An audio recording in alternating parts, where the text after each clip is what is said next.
안녕하십니까, 책돌입니다. 오늘 소개해드릴 책은 젊음은 나이가 아니라 호르몬이 만든다 입니다. 저자는 안철우, 출판사는 비타북스입니다. 저자 소개를 간단하게 하겠습니다. 안철우, 1991년 연세대학교 의과대학을 졸업하고 동대학원에서 석박사 학위를 받았다. EBS 명의를 비롯하여 KBS 생로병사의 비밀, 무엇이든 물어보세요에 출연하는 등 호르몬의 중요성을 알리기 위해 활발한 활동을 하고 있다. 그럼 바로 본문을 보도록 하겠습니다. 나이는 숫자에 불과하다는 말은 마치 호르몬을 설명하기 위해 생긴 말 같다. 20대 못지않게 젊고 활기찬 40대가 있는가 하면 실제 나이는 20대지만 신체 나이는 40대인 사람도 있다. 그 메커니즘을 알려주는 창이 바로 호르몬이다. 그래서 나는 실제 나이와 상관없이 호르몬의 나이를 젊게 유지하는 것이야말로 건강과 젊음의 열쇠라고 말하고 싶다. 몸의 실세이자 궁극의 지배자인 호르몬을 제대로 안다면 나이가 들어도 생기와 활력을 유지할 수가 있다. 우리 몸속의 호르몬도 어느 하나 중요하지 않은 것이 없다. 하지만 그 중에서도 중년 이후의 건강과 활력을 위해 가장 중요한 호르몬은 인슐린, 성장 호르몬, 멜라토닌이다. 인슐린은 혈관을 건강하게 해줘서 몸속의 대사 노화를 막아주고, 성장 호르몬은 얼굴과 신체의 노화를 억제한다. 멜라토닌은 면역력을 키워주고 마음과 정신의 노화를 막아준다. 나는 평생의 건강과 젊음을 지키고 싶다면 이 세 가지 호르몬을 꽉 잡아야 한다고 환자들에게 자주 이야기한다. 나는 의대생 시절부터 생로병사의 비밀은 호르몬에 있는 것이 아닌가 하는 생각에 골몰했다. 호르몬의 측면에서 볼 때 노화는 어떻게 진행될까? 신체의 노화란 호르몬의 발생, 분비, 조절의 변화가 생기면서 호르몬의 분비량이나 기능이 감소해서 비정상적으로 되는 것을 의미한다. 노화의 진행은 이 과정과 밀접한 관계가 있다. 호르몬 기능이 떨어질 때 몸은 늙기 시작한다. 호르몬 기능이 떨어지면 제일 먼저 신체 기관의 활력이 떨어진다. 그리고 신체에 상처가 났을 때 치유하는 자체 회복력과 외부에서 침입하는 질병을 막아내는 면역력이 저하된다. 몸속의 각 기관의 활력, 재생력, 면역력이 떨어지면 신체가 쇠약해진다. 신체가 쇠약해진 상태에서는 외부의 자극, 염증 등 질병의 원인이 되는 요인을 효과적으로 방어하기 어려워진다. 그 중에서 가장 취약한 부위에 특정한 질환이 발생된 것이 흔히 말하는 병든 상태이다. 병든 상태에서는 호르몬 기능이 더더욱 떨어져 노화가 촉진되고 기능이 저하되는 끊임없는 악순환이 이어진다. 결국 호르몬이 우리 몸을 살리고 죽이는 역할을 하며 젊음과 노화도 결정한다. 만약 자동차에 질 나쁜 오일을 계속 주입한다면 어떻게 될까? 질 나쁜 오일이 들어간다고 자동차가 바로 망가지진 않는다. 하지만 나쁜 오일은 자동차 안에 있는 수많은 부속 장치에 서서히 나쁜 영향을 끼치고 결국 그것들이 하루하루 쌓여서 망가지게 된다. 겉으로는 멀쩡해 보여도 속으로는 계속 병들고 있는 것이다. 혈관도 마찬가지다. 혈관 속에서 질 나쁜 혈액이 온몸을 돌아다닌다고 상상해보자. 몸속에 있는 수많은 장기와 세포에 필요한 에너지원을 전달하는 일을 하는 혈액이 건강하지 못하면 결국 그 혈액이 전달해야 되는 에너지원도 제대로 전달하지 못하고 전달한다 하더라도 건강하지 못한 상태일 것이다. 대표적으로 건강하지 못한 혈액은 당이 많이 섞인 혈액이다. 우리가 음식물을 먹으면 몸속에서 음식물은 당분으로 변하고 그 혈액이 혈액 안으로 들어가 에너지원을 필요로 하는 수많은 장기와 세포에게 이동한다. 그런데 이때 혈액 속의 혈당이 필요 이상으로 많으면 끈끈한 찌꺼기가 엉겨붙고 이 찌꺼기 때문에 혈관 속의 여기저기 흐름이 막히거나 혈관벽에 상처가 난다. 이것이 몸 전체를 망가뜨린다. 때문에 혈액이 원활하게 잘 흐르기 위해서는 혈당이 과하지 않아야 한다. 혈액 속의 혈당이 필요 이상으로 많아지지 않게 적당한 양으로 조절해주는 역할을 하는 호르몬이 바로 인슐린이다. 그래서 인슐린을 혈관 청소부라고 부른다. 인슐린과 혈관의 관계는 동전의 앞면과 뒷면 같은 불가분의 관계이다. 인슐린, 아디포넥틴 등의 호르몬은 혈관을 깨끗하게 하여 몸속에서 긍정적인 기능을 하고 아드레날린이나 코티솔 같은 호르몬은 만성적으로 과하게 분비될 경우 혈관을 지저분하게 하여 부정적인 기능을 할 수가 있다. 하지만 부정적인 호르몬들도 각자 맡은 역할을 충실히 하면 큰 문제가 되지 않는다. 서로 상생하면서 지나치게 과하거나 모자라지만 않는다면 아드레날린과 코티솔도 몸속에서 본래 가진 긍정적인 기능을 한다. 하지만 이 호르몬들이 문제를 일으키면, 특히 인슐린의 기능이 떨어지면 여러 합병증이 오고 혈관이 급격하게 노화되고 망가진다. 혈관 건강이 중요한 이유는 우리 몸속에서 제일 먼저 노화가 일어나는 곳이 다름 아닌 혈관이고, 혈관이 노화하면 몸 전체가 병들기 때문이다. 몸속 혈관의 길이를 못의 혈관까지 다 이어서 합치면 100만 킬로미터가 넘는다. 지구를 2바퀴 반이나 돌아야 할 정도로 엄청난 길이인데, 나이가 들면 이 혈관 어딘가 문제가 생기면서 노화가 진행되고 질병이 생긴다. 만약 인슐린 호르몬에 문제가 생긴다면 어떻게 될까? 인슐린이 제 기능을 제대로 하지 못하면 혈액 속에 있는 당분이 세포로 들어가지 못해서 몸속의 혈당이 높아지는데, 혈당이 높아지고 고혈압 상태가 되면 혈액의 점도가 높아져 끈적끈적한 혈액이 되고, 이 상태에서는 혈전이 쉽게 생긴다. 이 끈끈한 혈액 때문에 혈관이 자꾸 충격과 압력을 받아 안쪽 벽이 손상되고 본래 가지고 있었던 탄력도 점점 떨어진다. 혈관이 약해지고 망가지는 것은 혈관이 노화되기 시작한다는 뜻이고, 그것은 곧 몸 전체가 젊음과 건강을 잃어가고 있다는 것이다. 많은 호르몬 중에서도 인슐린에 문제가 생기면 질병으로 이어지기 쉽다. 대표적으로 인슐린 호르몬의 기능에 문제가 생기면 몸이 혈당 조절을 제대로 못하게 된다. 혈당 조절에 문제가 생겼을 때 가장 먼저 나타나는 문제는 흔히 알고 있는 당뇨병의 발병이다. 당뇨병을 다른 질병과 마찬가지로 단순히 하나의 질병으로 인식해서는 안 된다. 누군가는 암보다도 무서운 게 당뇨병이라고 할 만큼 당뇨병은 몸을 빠르게 노화시키고 병들게 하는 질환이다. 당뇨병이 무서운 이유는 합병증이 몸 전체에서 오기 때문이다. 실제로 최근에는 젊은 사람들도 인슐린 기능에 문제가 생겨서 병원을 찾는 경우가 많이 있다. 20에서 30대 젊은 층에서 당뇨병 환자가 급속히 늘고 있다는 것이 그 증거이다.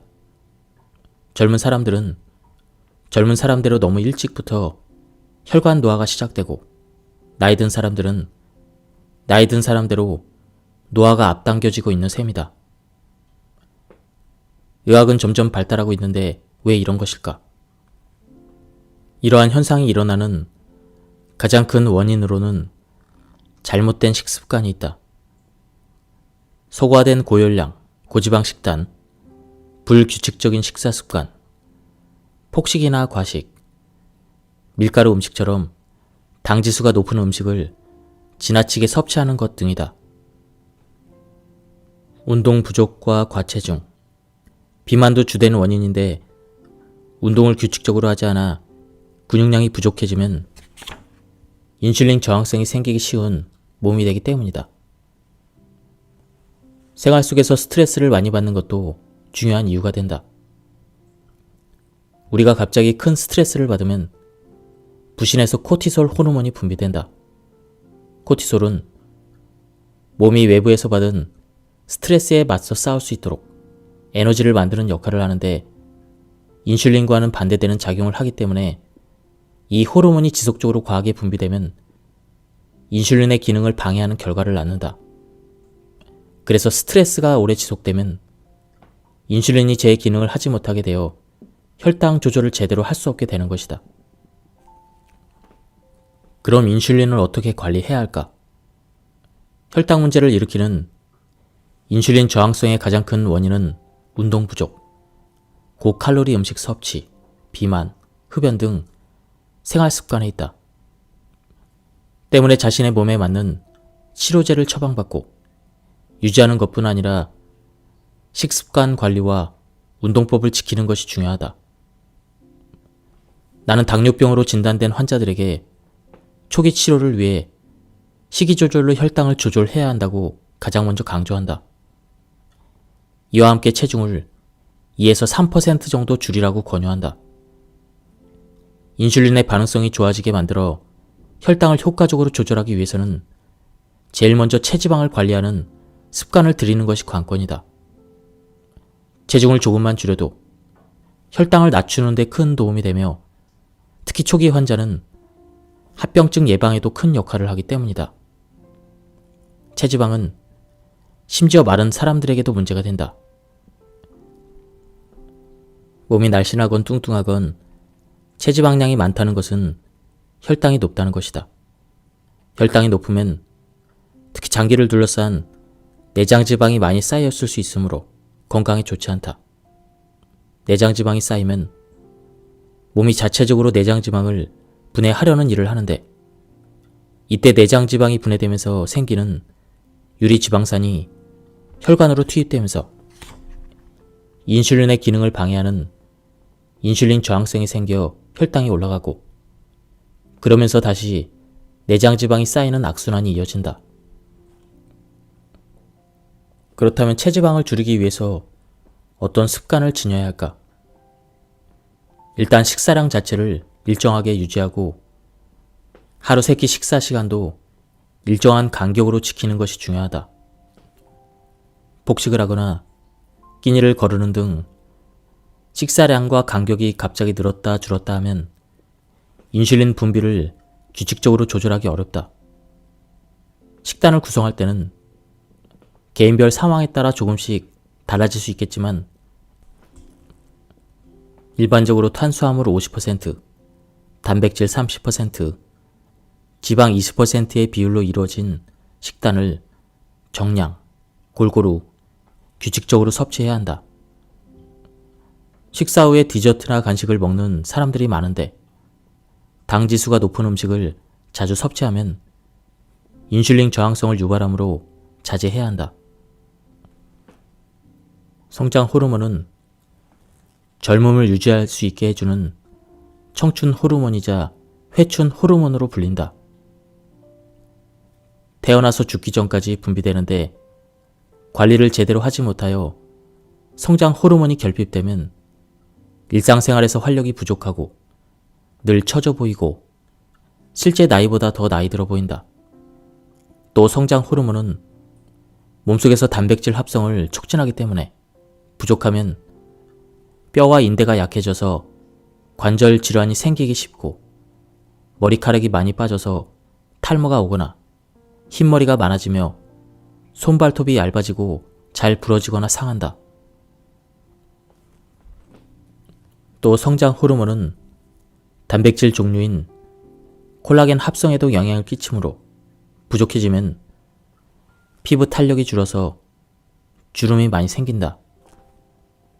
성장 촉진과 함께 몸속에 있는 세포를 재생, 복구시키는 역할도 하는데 몸에 상처가 났을 때 젊어서는 상처가 금방 회복되는 반면 나이가 들면서 회복 속도가 더뎌지는 것도 성장 호르몬이 부족해지기 때문이다. 이 모든 증상들은 우리가 흔히 노화의 징후라고 알고 있는 것들이다. 결론적으로 성장 호르몬의 분비량이 젊음의 기준이 되는 셈이다. 성장 호르몬을 적정 수준으로 유지하는 것이 노화를 방지하고 노화 속도를 늦추는 비결이 된다. 성장 호르몬이 잘 유지되는 사람은 겉보기에도 활기가 있고 나이에 비해서 피부가 좋으며 관절이 건강하고 상처가 나더라도 세포 재생이 잘 돼서 낫는 속도가 빠르다. 전반적으로 또래보다 젊어 보이고 마치 회춘한 것처럼 생기가 있어 보이는 사람들의 호르몬 검사를 해보면 실제로 성장 호르몬 수치가 잘 유지되고 있는 것을 발견할 수가 있다. 성장 호르몬을 잘 나오게 하려면 어떻게 해야 할까? 방법은 아주 간단하고 쉽다. 잘 먹고 푹 자고 열심히 운동하면 된다. 잘 자고 좋은 음식을 규칙적으로 잘 먹으며 꾸준히 운동하는 것은 사실 모든 호르몬 분비 촉진을 위해 꼭 필요한 수칙이지만 특히 성장 호르몬을 위해서는 잘 자고 규칙적으로 운동해야 한다. 성장 호르몬은 밤 11시부터 새벽 1시 사이에 가장 많이 나온다. 그런데 자는 내내 계속 분비되는 것은 아니고 수면 주기에 맞춰서 분비된다. 쉽게 말하면 하루에 8시간을 잔다고 가정했을 때 잠이 막 든 후 3시간이 가장 깊이 자는 시간인데 이때 성장 호르몬의 하루 분비량 중 3분의 2 정도가 나온다. 그래서 잠을 자더라도 뒤척거리거나 금방 깨는 얕은 수면이 아니라 충분히 숙면을 취해야 성장 호르몬이 왕성하게 나와서 젊음을 유지할 수가 있다. 성장 호르몬과 운동은 떼려야 뗄 수 없을 정도로 깊은 관계성을 갖춘다. 성장 호르몬은 하루 중에도 분비량이 계속 변하는데 주로 잘 때와 운동할 때 많이 나온다.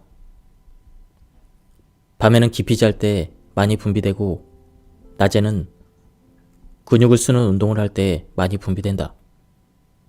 햇볕을 받으면 멜라토닌 호르몬의 분비도 촉진되므로 밤에는 잘 자고 낮에는 밖에 나와서 햇볕을 받으며 근육량을 늘리는 운동을 하면 성장 호르몬과 멜라토닌을 동시에 관리할 수가 있다. 나이가 들면서 성장 호르몬 분비량이 급격하게 줄고 그러면서 자연히 뼈와 근육 등을 만들어내는 그러한 일도 몸속에서 많이 하지 못하므로 근육량도 줄어든다. 그런데 근육량이 줄어든 상태로 계속 두면서 근력 운동을 하지 않으면 성장 호르몬이 더 적게 분비된다. 닭이 먼저냐 달걀이 먼저냐고 할 정도로 몸속의 근육량과 성장 호르몬의 상관관계는 아주 깊다. 몸 전체의 근육량을 일정하게 유지하는 것은 성장 호르몬 분비를 촉진하는 데 큰 도움이 되므로 근육을 만드는 운동을 하는 것이 좋다. 체력이 예전 같지 않은데 무리해서 강도 높은 운동을 하면 부상 위험이 있으므로 처음에는 빠르게 걷거나 계단 오르내리기부터 시작해서 점차 강도를 높여서 실시한다. 하체 근력과 온몸을 사용하는 운동을 하되 매일 30분 이상 규칙적으로 꾸준히 하는 것이 좋다. 성장 호르몬의 분비에 가장 큰 적은 스트레스이다. 스트레스를 받으면 코티솔이라는 스트레스 호르몬이 많이 분비되는데 성장 호르몬은 스트레스 호르몬인 코티솔 호르몬과 반대로 움직이는 특성이 있다. 그래서 코티솔 호르몬이 지속적으로 많이 분비되면 성장 호르몬의 분비에 악영향을 끼치게 된다. 스트레스에 시달리고 마음이 괴로우면 그만큼 성장 호르몬도 적게 나오고 그 결과 노화를 재촉하는 셈이 되는 것이다. 스트레스는 만병의 근원이면서 동시에 노화의 근원이기도 하다. 밝고 긍정적인 마음은 성장 호르몬의 분비를 촉진시켜서 젊음의 활력을 지키는 중요한 비법이다. 젊음과 건강을 오랫동안 유지하고 싶다면 그날 받은 스트레스는 바로 해소하도록 하자. 멜라토닌 수치가 낮으면 왜 잠을 못 잘까? 멜라토닌은 우리 뇌 속에 있는 송가선이라는 곳에서 분비되는 호르몬으로 생체 리듬을 조절하여 질 높은 수면을 하도록 돕고 면역력을 높여서 만병을 예방하는 역할을 한다. 나이가 들면 몸속의 호르몬 분비량이 전반적으로 많이 줄어드는데 멜라토닌 호르몬도 예외는 아니다. 나이가 지긋하신 어르신들이 나이가 들면 잠이 없어진다는 그런 말씀을 하는 걸 들어보았을 것이다. 노년층의 불면증과 수면장애는 다른 연령층보다 멜라토닌 호르몬에 더 큰 영향을 받는다. 나이가 들면서 잠이 줄어드는 가장 큰 이유는 생체 리듬이 변하기 때문이다. 나이가 들면 젊었을 때보다는 상대적으로 활동량이 적어지고 체력이 떨어져서 바깥 활동을 많이 하지 않아 제대로 햇볕을 쬐는 일이 많지 않아진다. 이러면 자연스레 몸에서 필요로 하는 하루의 수면량이 줄어든다.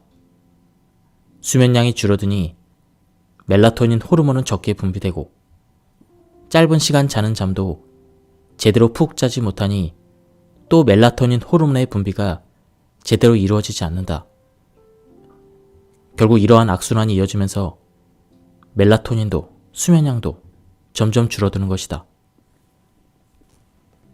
멜라토닌 호르몬은 하루 중에서도 어두울 때 분비된다. 일반적으로 해가 지고 어두워지면서 주변의 빛의 밝기가 일정 수준 이하로 떨어지면 그때부터 뇌 속의 송가선에서 멜라토닌이 분비된다.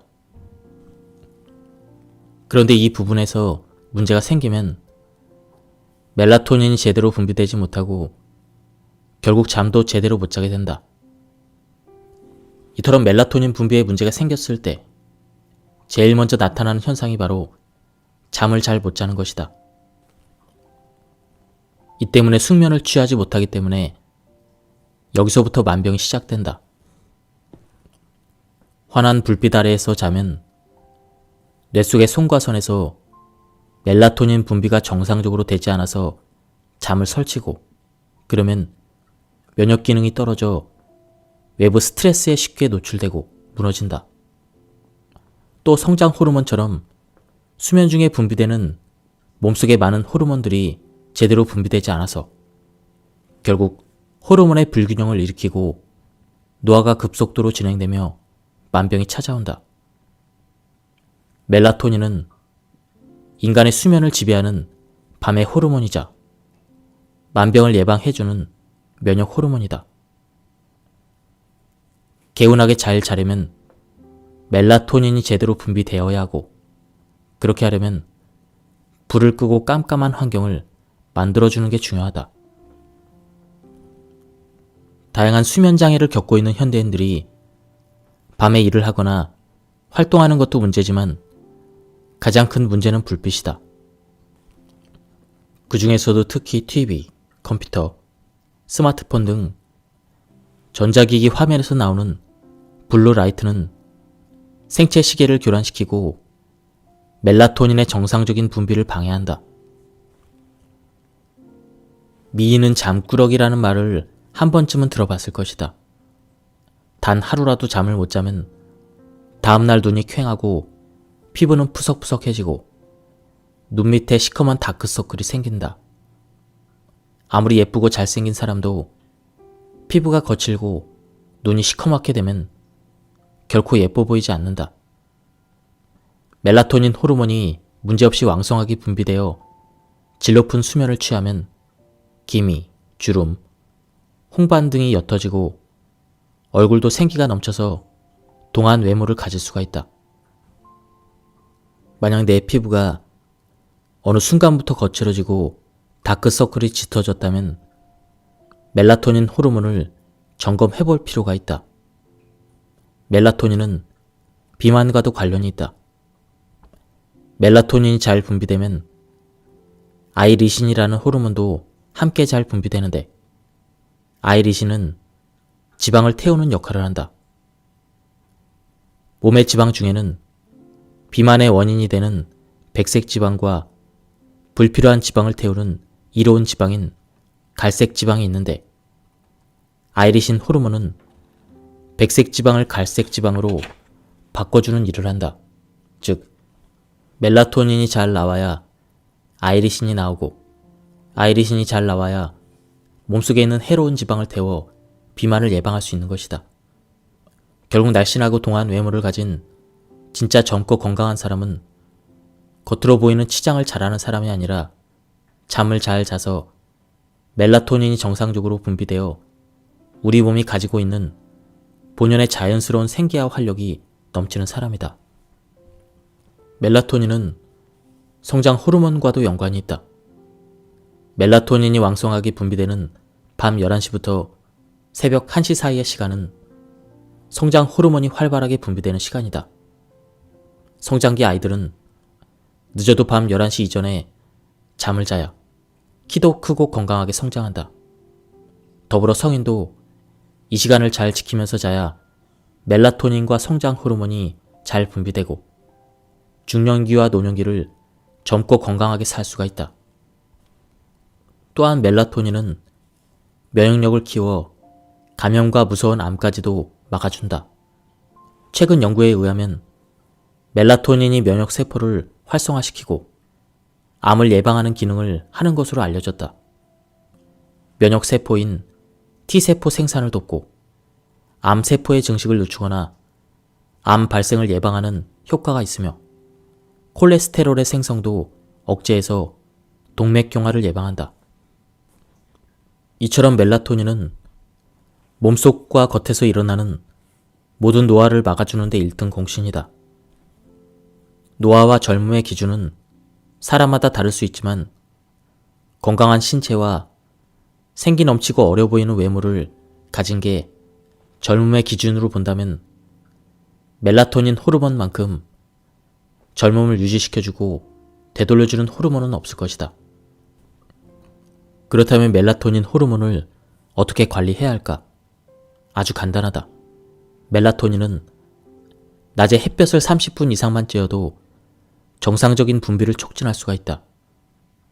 낮에 햇볕을 쬐을수록 밤에 멜라토닌이 잘 분비되며 매일 일정 시간 이상 햇볕을 규칙적으로 쬐는 습관을 들이면 멜라토닌을 비롯해 세로토닌도 활성화된다. 기분이 처지고 우울할수록 햇볕을 많이 쬐라는 이유도 이런 호르몬들의 분비량을 늘리기 위함이다. 그래서 나는 환자들에게 운동을 권할 때 가급적이면 실내보다는 야외에서 운동할 것을 추천한다. 물론 실내에서 하는 운동도 안 하는 것보단 낫지만 건강과 면역의 가장 기본인 멜라토닌 분비를 정상화시키기 위해서는 햇볕을 규칙적으로 쬐는 것만큼 큰 효과를 주는 방법이 없기 때문이다. 우리가 먹는 모든 음식은 인슐린 호르몬에 바로 직접적으로 영향을 끼친다. 그래서 당 지수가 높은 음식을 먹으면 바로 혈당 지수가 올라가서 인슐린이 과잉 분비되고 연달아 다른 호르몬에도 나쁜 영향을 끼쳐서 결국 연결된 호르몬 모두가 정상 범위를 벗어나게 된다. 반면 다양한 식품 첨가물과 빵이나 과자, 탄산음료 등에 들어있는 액상과당은 우리 몸을 헷갈리게 한다. 왜냐하면 이런 첨가물들은 그 자체로도 열량이 높고 우리 몸에 꼭 필요한 성분이 들어있는지의 여부를 몸이 제대로 파악하지 못하게 만들기 때문이다. 한마디로 열량은 높은데 영양가는 떨어지고 음식이긴 하지만 몸에서 음식으로 해야 될 역할을 하지 못한다는 뜻이다. 그 결과 호르몬의 기능을 교란시키고 비만과 대사 증후군의 원인이 된다. 커피도 호르몬을 헷갈리게 하는 음식이다. 커피 같은 카페인 음료는 하루에 2잔인 권장량 이상을 섭취할 경우 호르몬 교란을 유발시킨다. 왜냐하면 카페인은 호르몬 입장에서는 스트레스 요인으로 인식되기 때문이다. 카페인 섭취 후에 가슴이 두근거리고 잠이 안 오며 맥박과 혈압이 올라가는 것도 스트레스 호르몬이 분비되기 때문이다. 호르몬 건강을 위해서는 카페인 섭취를 되도록 줄이고 권장량 이하로 섭취하는 등 자제할 필요가 있다. 운동을 전혀 안 하던 사람이라면 편한 운동화를 구입하고 그 운동화를 신고 집 근처 공원에 매일 나가는 것 자체가 운동이다. 하루 10분씩 걷기를 매일 실천한 사람이라면 10분을 15분으로, 15분을 다시 20분으로 시간을 조금씩 늘리고 걷는 속도를 높이는 것만으로도 충분히 자신만의 운동을 잘 하고 있는 것이다.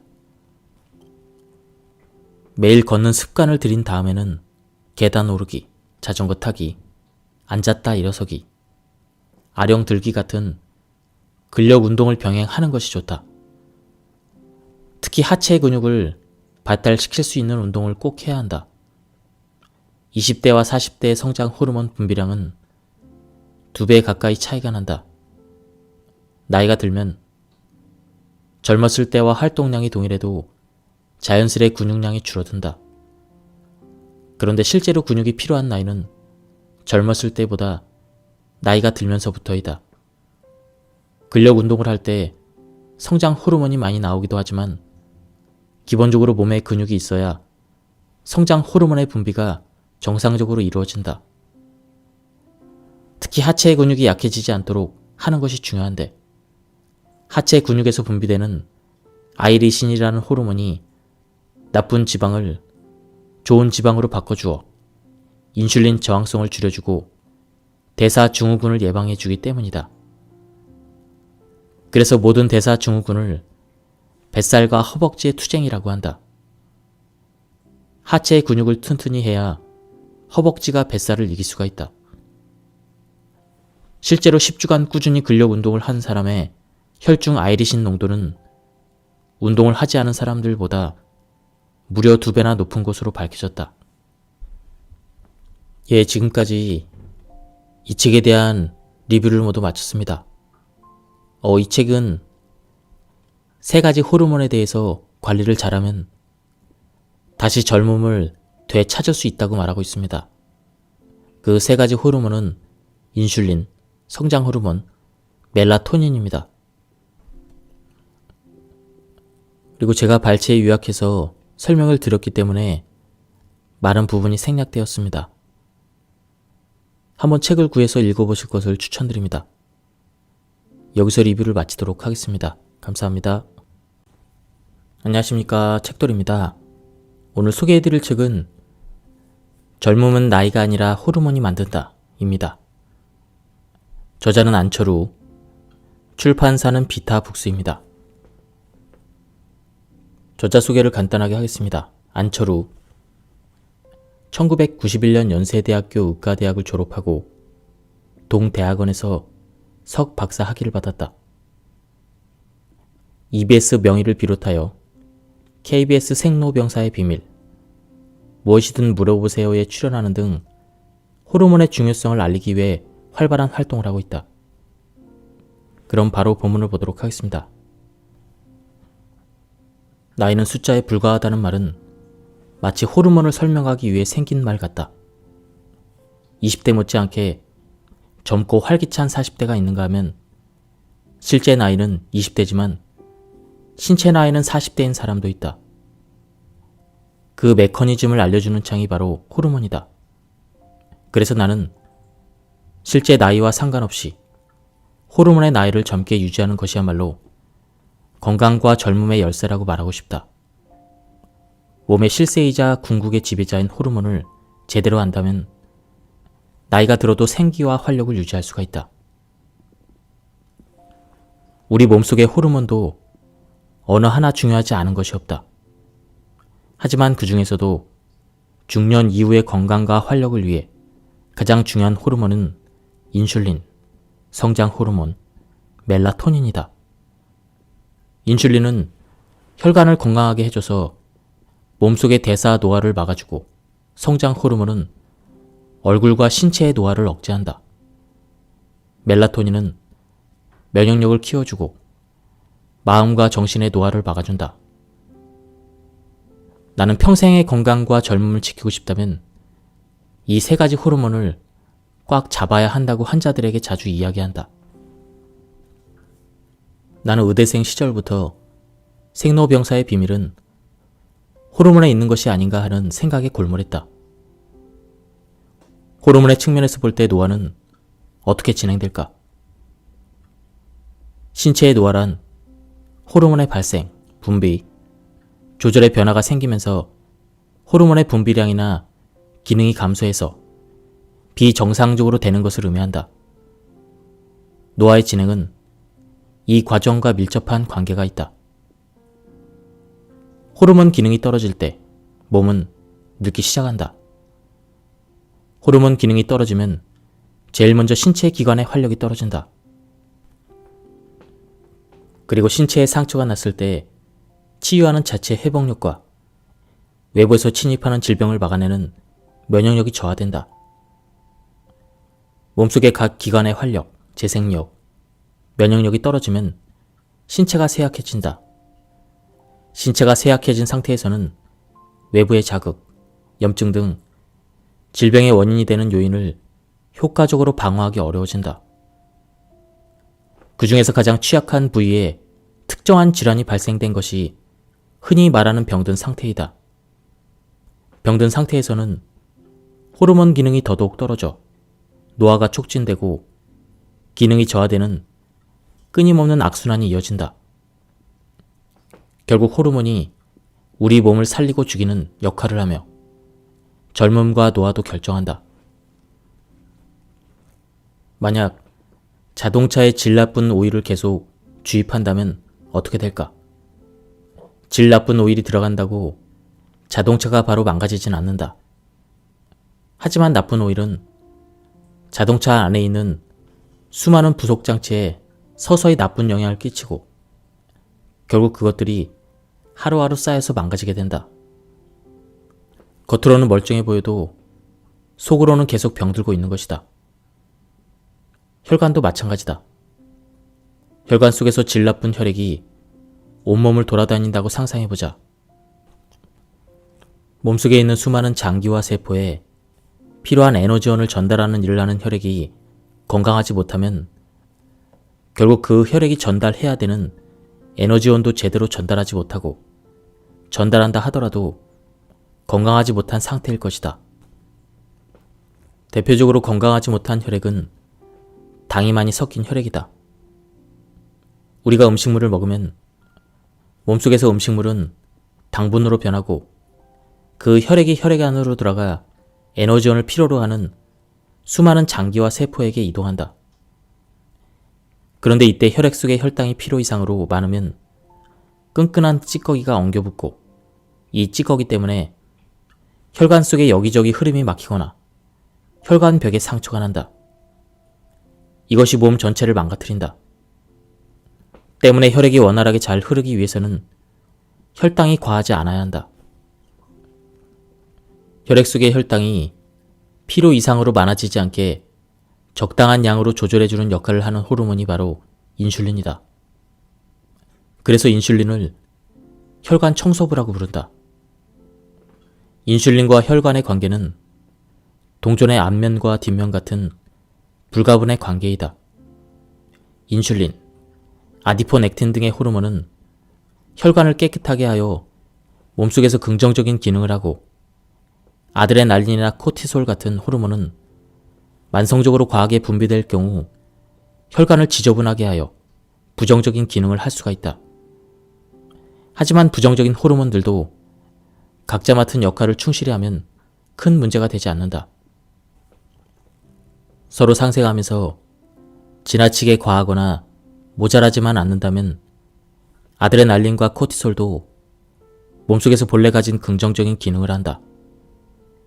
하지만 이 호르몬들이 문제를 일으키면, 특히 인슐린의 기능이 떨어지면 여러 합병증이 오고 혈관이 급격하게 노화되고 망가진다. 혈관 건강이 중요한 이유는 우리 몸속에서 제일 먼저 노화가 일어나는 곳이 다름 아닌 혈관이고, 혈관이 노화하면 몸 전체가 병들기 때문이다. 몸속 혈관의 길이를 못의 혈관까지 다 이어서 합치면 100만 킬로미터가 넘는다. 지구를 2바퀴반이나 돌아야 할 정도로 엄청난 길이인데, 나이가 들면 이 혈관 어딘가 문제가 생기면서 노화가 진행되고 질병이 생긴다. 만약 인슐린 호르몬에 문제가 생긴다면 어떻게 될까? 인슐린이 제 기능을 제대로 하지 못하면 혈액 속에 있는 당분이 세포로 들어가지 못해서 몸속의 혈당이 높아지는데, 혈당이 높아지고 고혈압 상태가 되면 혈액의 점도가 높아져 끈적끈적한 혈액이 되고, 이 상태에서는 혈전이 쉽게 생긴다. 이 끈끈한 혈액 때문에 혈관이 자꾸 충격과 압력을 받아 안쪽 벽이 손상되고 본래 가지고 있었던 탄력도 점점 떨어진다. 혈관이 약해지고 망가지는 것은 혈관이 노화되기 시작한다는 뜻이고, 그것은 곧 몸 전체가 젊음과 건강을 잃어가고 있다는 것이다. 많은 호르몬 중에서도 인슐린에 문제가 생기면 질병으로 이어지기 쉽다. 대표적으로 인슐린 호르몬의 기능에 문제가 생기면 몸이 혈당 조절을 제대로 못하게 된다. 혈당 조절에 문제가 생겼을 때 가장 먼저 나타나는 문제는 흔히 알고 있는 당뇨병의 발병이다. 당뇨병을 다른 질병과 마찬가지로 단순히 하나의 질병으로 인식해서는 안 된다. 누군가는 암보다도 무서운 게 당뇨병이라고 할 만큼 당뇨병은 몸을 빠르게 노화시키고 병들게 하는 질환이다. 당뇨병이 무서운 이유는 합병증이 몸 전체에서 오기 때문이다. 실제로 최근에는 젊은 사람들도 인슐린 기능에 문제가 생겨서 병원을 찾는 경우가 많이 있다. 20에서 30대 젊은 층에서 당뇨병 환자가 급속히 늘고 있다는 것이 그 증거이다. 젊은 사람들은 젊은 사람대로 너무 일찍부터 혈관 노화가 시작되고, 나이 든 사람들은 나이 든 사람대로 노화가 앞당겨지고 있는 셈이다. 의학은 점점 발달하고 있는데 왜 이런 것일까? 이러한 현상이 일어나는 가장 큰 원인으로는 잘못된 식습관이 있다. 소과된 고열량, 고지방 식단, 불규칙적인 식사 습관, 폭식이나 과식, 밀가루 음식처럼 당지수가 높은 음식을 지나치게 섭취하는 것 등이다. 운동 부족과 과체중, 비만도 주된 원인인데, 운동을 규칙적으로 하지 않아 근육량이 부족해지면 인슐린 저항성이 생기기 쉬운 몸이 되기 때문이다. 생활 속에서 스트레스를 많이 받는 것도 중요한 이유가 된다. 우리가 갑자기 큰 스트레스를 받으면 부신에서 코티솔 호르몬이 분비된다. 코티솔은 몸이 외부에서 받은 스트레스에 맞서 싸울 수 있도록 에너지를 만드는 역할을 하는데, 인슐린과는 반대되는 작용을 하기 때문에 이 호르몬이 지속적으로 과하게 분비되면 인슐린의 기능을 방해하는 결과를 낳는다. 그래서 스트레스가 오래 지속되면 인슐린이 제 기능을 하지 못하게 되어 혈당 조절을 제대로 할 수 없게 되는 것이다. 그럼 인슐린을 어떻게 관리해야 할까? 혈당 문제를 일으키는 인슐린 저항성의 가장 큰 원인은 운동 부족, 고칼로리 음식 섭취, 비만, 흡연 등 생활 습관에 있다. 때문에 자신의 몸에 맞는 치료제를 처방받고 유지하는 것뿐 아니라 식습관 관리와 운동법을 지키는 것이 중요하다. 나는 당뇨병으로 진단된 환자들에게 초기 치료를 위해 식이 조절로 혈당을 조절해야 한다고 가장 먼저 강조한다. 이와 함께 체중을 2에서 3% 정도 줄이라고 권유한다. 인슐린의 반응성이 좋아지게 만들어 혈당을 효과적으로 조절하기 위해서는 제일 먼저 체지방을 관리하는 습관을 들이는 것이 관건이다. 체중을 조금만 줄여도 혈당을 낮추는 데 큰 도움이 되며 특히 초기 환자는 합병증 예방에도 큰 역할을 하기 때문이다. 체지방은 심지어 마른 사람들에게도 문제가 된다. 몸이 날씬하건 뚱뚱하건 체지방량이 많다는 것은 혈당이 높다는 것이다. 혈당이 높으면 특히 장기를 둘러싼 내장지방이 많이 쌓여있을 수 있으므로 건강에 좋지 않다. 내장지방이 쌓이면 몸이 자체적으로 내장지방을 분해하려는 일을 하는데 이때 내장지방이 분해되면서 생기는 유리지방산이 혈관으로 투입되면서 인슐린의 기능을 방해하는 인슐린 저항성이 생겨 혈당이 올라가고 그러면서 다시 내장지방이 쌓이는 악순환이 이어진다. 그렇다면 체지방을 줄이기 위해서 어떤 습관을 지녀야 할까? 일단 식사량 자체를 일정하게 유지하고 하루 3끼 식사 시간도 일정한 간격으로 지키는 것이 중요하다. 폭식을 하거나 끼니를 거르는 등 식사량과 간격이 갑자기 늘었다 줄었다 하면 인슐린 분비를 규칙적으로 조절하기 어렵다. 식단을 구성할 때는 개인별 상황에 따라 조금씩 달라질 수 있겠지만 일반적으로 탄수화물 50%, 단백질 30%, 지방 20%의 비율로 이루어진 식단을 정량, 골고루, 규칙적으로 섭취해야 한다. 식사 후에 디저트나 간식을 먹는 사람들이 많은데 당 지수가 높은 음식을 자주 섭취하면 인슐린 저항성을 유발하므로 자제해야 한다. 성장 호르몬은 젊음을 유지할 수 있게 해주는 청춘 호르몬이자 회춘 호르몬으로 불린다. 태어나서 죽기 전까지 분비되는데 관리를 제대로 하지 못하여 성장 호르몬이 결핍되면 일상생활에서 활력이 부족하고 늘 처져 보이고 실제 나이보다 더 나이 들어 보인다. 또 성장 호르몬은 몸속에서 단백질 합성을 촉진하기 때문에 부족하면 뼈와 인대가 약해져서 관절 질환이 생기기 쉽고 머리카락이 많이 빠져서 탈모가 오거나 흰머리가 많아지며 손발톱이 얇아지고 잘 부러지거나 상한다. 또 성장 호르몬은 단백질 종류인 콜라겐 합성에도 영향을 끼치므로 부족해지면 피부 탄력이 줄어서 주름이 많이 생긴다. 성장 촉진과 함께 몸속에 있는 세포를 재생, 복구시키는 역할도 하는데 몸에 상처가 났을 때 젊어서는 상처가 금방 회복되는 반면 나이가 들면서 회복 속도가 더뎌지는 것도 성장 호르몬이 부족해지기 때문이다. 이 모든 증상들은 우리가 흔히 노화의 징후라고 알고 있는 것들이다. 결론적으로 성장 호르몬의 분비량이 젊음의 기준이 되는 셈이다. 성장 호르몬을 적정 수준으로 유지하는 것이 노화를 방지하고 노화 속도를 늦추는 비결이 된다. 성장 호르몬이 잘 유지되는 사람은 겉보기에도 활기가 있고 나이에 비해서 피부가 좋으며 관절이 건강하고 상처가 나더라도 세포 재생이 잘 돼서 낫는 속도가 빠르다. 전반적으로 또래보다 젊어 보이고 마치 회춘한 것처럼 생기가 있어 보이는 사람들의 호르몬 검사를 해보면 실제로 성장 호르몬 수치가 잘 유지되고 있는 것을 발견할 수가 있다. 성장 호르몬을 잘 나오게 하려면 어떻게 해야 할까? 방법은 아주 간단하고 쉽다.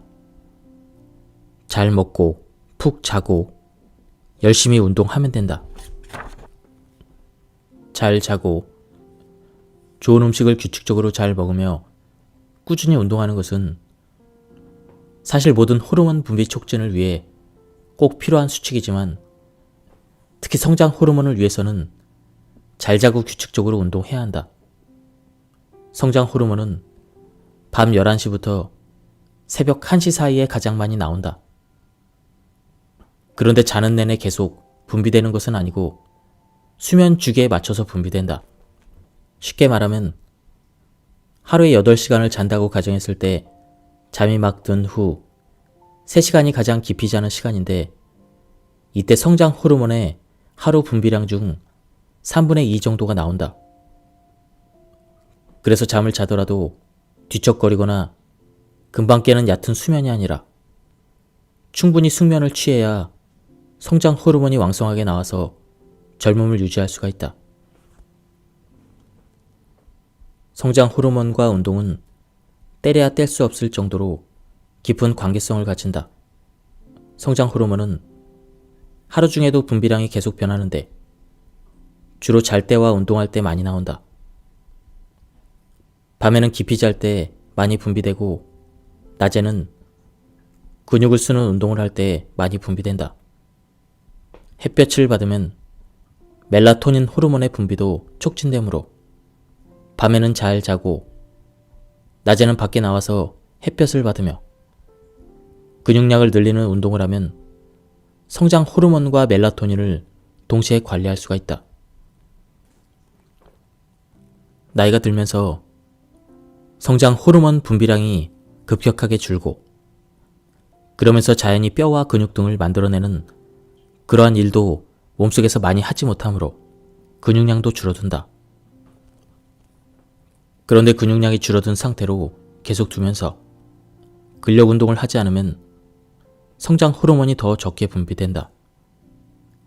닭이 먼저냐 달걀이 먼저냐고 할 정도로 몸속의 근육량과 성장 호르몬의 상관관계는 아주 깊다. 몸 전체의 근육량을 일정하게 유지하는 것은 성장 호르몬 분비를 촉진하는 데 큰 도움이 되므로 근육을 만드는 운동을 하는 것이 좋다. 체력이 예전 같지 않은데 무리해서 강도 높은 운동을 하면 부상 위험이 있으므로 처음에는 빠르게 걷거나 계단 오르내리기부터 시작해서 점차 강도를 높여서 실시한다. 하체 근력과 온몸을 사용하는 운동을 하되 매일 30분 이상 규칙적으로 꾸준히 하는 것이 좋다. 성장 호르몬의 분비에 가장 큰 적은 스트레스이다. 스트레스를 받으면 코티솔이라는 스트레스 호르몬이 많이 분비되는데 성장 호르몬은 스트레스 호르몬인 코티솔 호르몬과 반대로 움직이는 특성이 있다. 그래서 코티솔 호르몬이 지속적으로 많이 분비되면 성장 호르몬의 분비에 악영향을 끼치게 된다. 스트레스에 시달리고 마음이 괴로우면 그만큼 성장 호르몬도 적게 나오고 그 결과 노화를 재촉하는 셈이 되는 것이다. 스트레스는 만병의 근원이면서 동시에 노화의 근원이기도 하다. 밝고 긍정적인 마음은 성장 호르몬의 분비를 촉진시켜서 젊음의 활력을 지키는 중요한 비법이다. 젊음과 건강을 오랫동안 유지하고 싶다면 그날 받은 스트레스는 바로 해소하도록 하자. 멜라토닌 수치가 낮으면 왜 잠을 못 잘까? 멜라토닌은 우리 뇌 속에 있는 송가선이라는 곳에서 분비되는 호르몬으로 생체 리듬을 조절하여 질 높은 수면을 하도록 돕고 면역력을 높여서 만병을 예방하는 역할을 한다. 나이가 들면 몸속의 호르몬 분비량이 전반적으로 많이 줄어드는데 멜라토닌 호르몬도 예외는 아니다. 나이가 지긋하신 어르신들이 나이가 들면 잠이 없어진다는 그런 말씀을 하는 걸 들어보았을 것이다. 노년층의 불면증과 수면장애는 다른 연령층보다 멜라토닌 호르몬에 더 큰 영향을 받는다. 나이가 들면서 잠이 줄어드는 가장 큰 이유는 생체 리듬이 변하기 때문이다. 나이가 들면 젊었을 때보다는 상대적으로 활동량이 적어지고 체력이 떨어져서 바깥 활동을 많이 하지 않아 제대로 햇볕을 쬐는 일이 많지 않아진다. 이러면 자연스레 몸에서 필요로 하는 하루의 수면량이 줄어든다. 수면량이 줄어드니 멜라토닌 호르몬은 적게 분비되고 짧은 시간 자는 잠도 제대로 푹 자지 못하니 또 멜라토닌 호르몬의 분비가 제대로 이루어지지 않는다. 결국 이러한 악순환이 이어지면서 멜라토닌도 수면량도 점점 줄어드는 것이다. 멜라토닌 호르몬은 하루 중에서도 어두울 때 분비된다. 일반적으로 해가 지고 어두워지면서 주변의 빛의 밝기가 일정 수준 이하로 떨어지면 그때부터 뇌 속의 송과선에서 멜라토닌이 분비된다. 그런데 이 부분에서 문제가 생기면 멜라토닌이 제대로 분비되지 못하고 결국 잠도 제대로 못 자게 된다. 이처럼 멜라토닌 분비에 문제가 생겼을 때 제일 먼저 나타나는 현상이 바로 잠을 잘 못 자는 것이다. 이 때문에 숙면을 취하지 못하기 때문에 여기서부터 만병이 시작된다. 환한 불빛 아래에서 자면 뇌 속의 송과선에서 멜라토닌 분비가 정상적으로 되지 않아서 잠을 설치고, 그러면 면역 기능이 떨어져 외부 스트레스에 쉽게 노출되고 무너진다. 또 성장 호르몬처럼 수면 중에 분비되는 몸속의 많은 호르몬들이 제대로 분비되지 않아서 결국 호르몬의 불균형을 일으키고 노화가 급속도로 진행되며 만병이 찾아온다. 멜라토닌은 인간의 수면을 지배하는 밤의 호르몬이자 만병을 예방해주는 면역 호르몬이다. 개운하게 잘 자려면 멜라토닌이 제대로 분비되어야 하고, 그렇게 하려면 불을 끄고 깜깜한 환경을 만들어주는 게 중요하다. 다양한 수면 장애를 겪고 있는 현대인들이 밤에 일을 하거나 활동하는 것도 문제지만 가장 큰 문제는 불빛이다. 그 중에서도 특히 TV, 컴퓨터, 스마트폰 등 전자기기 화면에서 나오는 블루라이트는 생체 시계를 교란시키고 멜라토닌의 정상적인 분비를 방해한다. 미인은 잠꾸러기라는 말을 한 번쯤은 들어봤을 것이다. 단 하루라도 잠을 못 자면 다음날 눈이 퀭하고 피부는 푸석푸석해지고 눈 밑에 시커먼 다크서클이 생긴다. 아무리 예쁘고 잘생긴 사람도 피부가 거칠고 눈이 시커멓게 되면 결코 예뻐 보이지 않는다. 멜라토닌 호르몬이 문제없이 왕성하게 분비되어 질 높은 수면을 취하면 기미, 주름, 홍반 등이 옅어지고 얼굴도 생기가 넘쳐서 동안 외모를 가질 수가 있다. 만약 내 피부가 어느 순간부터 거칠어지고 다크서클이 짙어졌다면 멜라토닌 호르몬을 점검해 볼 필요가 있다. 멜라토닌은 비만과도 관련이 있다. 멜라토닌이 잘 분비되면 아이리신이라는 호르몬도 함께 잘 분비되는데, 아이리신은 지방을 태우는 역할을 한다. 몸의 지방 중에는 비만의 원인이 되는 백색 지방과 불필요한 지방을 태우는 이로운 지방인 갈색 지방이 있는데, 아이리신 호르몬은 백색 지방을 갈색 지방으로 바꿔주는 일을 한다. 즉, 멜라토닌이 잘 나와야 아이리신이 나오고, 아이리신이 잘 나와야 몸속에 있는 해로운 지방을 태워 비만을 예방할 수 있는 것이다. 결국 날씬하고 동안 외모를 가진 진짜 젊고 건강한 사람은 겉으로 보이는 치장을 잘하는 사람이 아니라 잠을 잘 자서 멜라토닌이 정상적으로 분비되어 우리 몸이 가지고 있는 본연의 자연스러운 생기와 활력이 넘치는 사람이다. 멜라토닌은 성장 호르몬과도 연관이 있다. 멜라토닌이 왕성하게 분비되는 밤 11시부터 새벽 1시 사이의 시간은 성장 호르몬이 활발하게 분비되는 시간이다. 성장기 아이들은 늦어도 밤 11시 이전에 잠을 자야 키도 크고 건강하게 성장한다. 더불어 성인도 이 시간을 잘 지키면서 자야 멜라토닌과 성장 호르몬이 잘 분비되고 중년기와 노년기를 젊고 건강하게 살 수가 있다. 또한 멜라토닌은 면역력을 키워 감염과 무서운 암까지도 막아준다.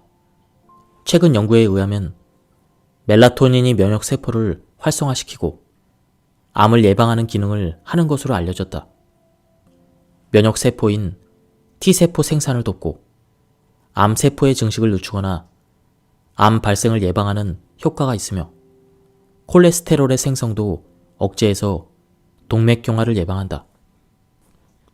이처럼 멜라토닌은 몸속과 겉에서 일어나는 모든 노화를 막아주는 데 1등 공신이다. 노화와 젊음의 기준은 사람마다 다를 수 있지만 건강한 신체와 생기 넘치고 어려 보이는 외모를 가진 게 젊음의 기준으로 본다면 멜라토닌 호르몬만큼 젊음을 유지시켜주고 되돌려주는 호르몬은 없을 것이다.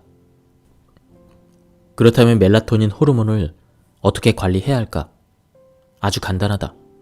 멜라토닌은 낮에 햇볕을 30분 이상만 쬐어도 정상적인 분비를 촉진할 수가 있다. 낮에 햇볕을 쬐을수록 밤에 멜라토닌이 잘 분비되며 매일 일정 시간 이상 햇볕을 규칙적으로 쬐는 습관을 들이면 멜라토닌을 비롯해 세로토닌도 활성화된다. 기분이 처지고 우울할수록 햇볕을 많이 쬐라는 이유도 이런 호르몬들의 분비량을 늘리기 위함이다. 그래서 나는 환자들에게 운동을 권할 때 가급적이면 실내보다는 야외에서 운동할 것을 추천한다.